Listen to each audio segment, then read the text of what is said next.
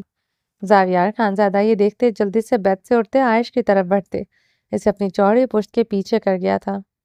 عالیان خان کہیں غصے میں اس پر ہاتھ نہ اٹھا دے۔ وہ عالیان خان کے مقابل آیا تھا۔ عالیان خان نے کبھی کسی صورت حویلی کی کسی عورت پر ہاتھ نہیں اٹھایا تھا مگر عائش فنی میں آئی ہوئی عورت تھی جس کی کسی کے نزدیک کوئی حیثیت نہیں تھی۔ وہ عالیان خان کا سرخ خون اتری آنکھیں عائش پر گڑی برداشت نہ کر سکا تھا۔ تھپڑ وہ کسی صورت برداشت نہ کر سکتا۔ اس لڑکی کو کہا کرو میری نظروں کے سامنے نہ آیا کرے۔ عالیان خان اپنے کپڑوں کو داغدار دیکھتے زاویار خانزادہ کی آنکھوں میں آنکھیں گاڑے گرج اٹھے۔ عالیان خان کی گرج پر زاویار خانزادہ کے پیچھے کھڑی عائش لرزتے ہوئے زاویار کی شرٹ پیچھے سے مٹھی میں جکڑ گئی تھی۔ تم ڈریسنگ روم میں جاؤ، زاویار خانزادہ نے عالیان خان کو دروازے میں جمے دیکھ کر عائش کی طرف پلٹتے اس کی بھیگی نیلی آنکھوں میں جھانکتے نرمی سے کہا۔ عائش اسی لمحے بھاگتے ہوئے ڈریسنگ روم کی طرف بڑھ گئی تھی۔ عالیان خان زاویار کو گھورتے ہوئے پلٹے تھے۔ کوئی کام تھا بابا؟ زاویار خانزادہ نے انہیں کمرے سے جاتے دیکھتے سنجیدگی سے معطب لہجے میں پوچھا۔ وہ اس کے کمرے میں بہت کم آتے تھے۔ اپنی گاڑی کی چابی لینے آیا تھا۔ تمہاری طبیعت ٹھیک نہیں، تمہارا پتہ کرنے بھی آیا تھا، عالیان خان نے مڑتے ہوئے کہا۔ آپ کی گاڑی کی چابی میرے پاس کیا کر رہی ہے بابا جان؟ زاویار خانزادہ نے حیرانگی سے کہا۔ رات کو ہم نے اپنی گاڑی گیٹ کے باہر کھڑی کی تھی، اب وہاں نہیں ہے۔ رات کو کسی گارڈ کو بھی ہم نے چابی نہیں دی تھی، چابی لاؤنج میں ہی رکھی تھی۔ عالیان خان کی بات پر زاویار کے چہرے کی سنجیدگی بڑھی تھی۔ آپ کی گاڑی میں نے نہیں استعمال کی بابا۔ آپ کو پتا ہے بابا جان، میں اپنی گاڑی کے علاوہ کسی کی گاڑی کسی صورت استعمال نہیں کرتا۔ زاویار خانزادہ سنجیدگی سے بولتے یکدم خاموش ہوا تھا۔ سوری بابا جان، میں نے ہی رات کو آپ کی گاڑی استعمال کی تھی، وہ راستے میں کہیں خراب ہو گئی تھی، آپ کوئی اور گاڑی لے جائیں۔ زاویار نے سنجیدگی سے کہتے اضطرابی انداز میں اپنی بیئرڈ انگلیوں سے سہلائی تھی۔ عالیان خان زاویار خان کو سرد و سپاٹ نگاہوں سے دیکھے اپنے داغدار کپڑے جھٹکتے وہاں سے چلے گئے تھے۔ زاویار خانزادہ اپنی آئیبرو انگلی سے سہلاتے ہوئے کمرے سے باہر تیز تیز قدموں سے باہر کی جانب بڑھا۔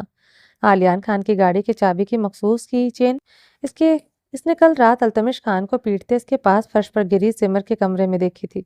وہ تیز تیز قدموں سے سرخ چہرے کے ساتھ کارپوش کی طرف بڑھتے اب گیٹ کی طرف بڑھ رہا تھا جہاں رات سے گارڈ کھڑا تھا۔ رات کو التمش اپنی گاڑی اندر کیوں لایا تھا؟ زاویار خانزادہ نے گیٹ پر کھڑے گارڈ کے مقابل آتے سنجیدگی سے استفسار کیا۔ التمش کبھی بھی اپنی گاڑی اندر نہیں لاتا تھا۔ اگر وہ سمر سے زبردستی کرنے آیا تھا تو اپنی گاڑی کیوں گیٹ کے اندر لایا تھا اور کس دروازے سے وہ حویلی کے اندر داخل ہوا تھا؟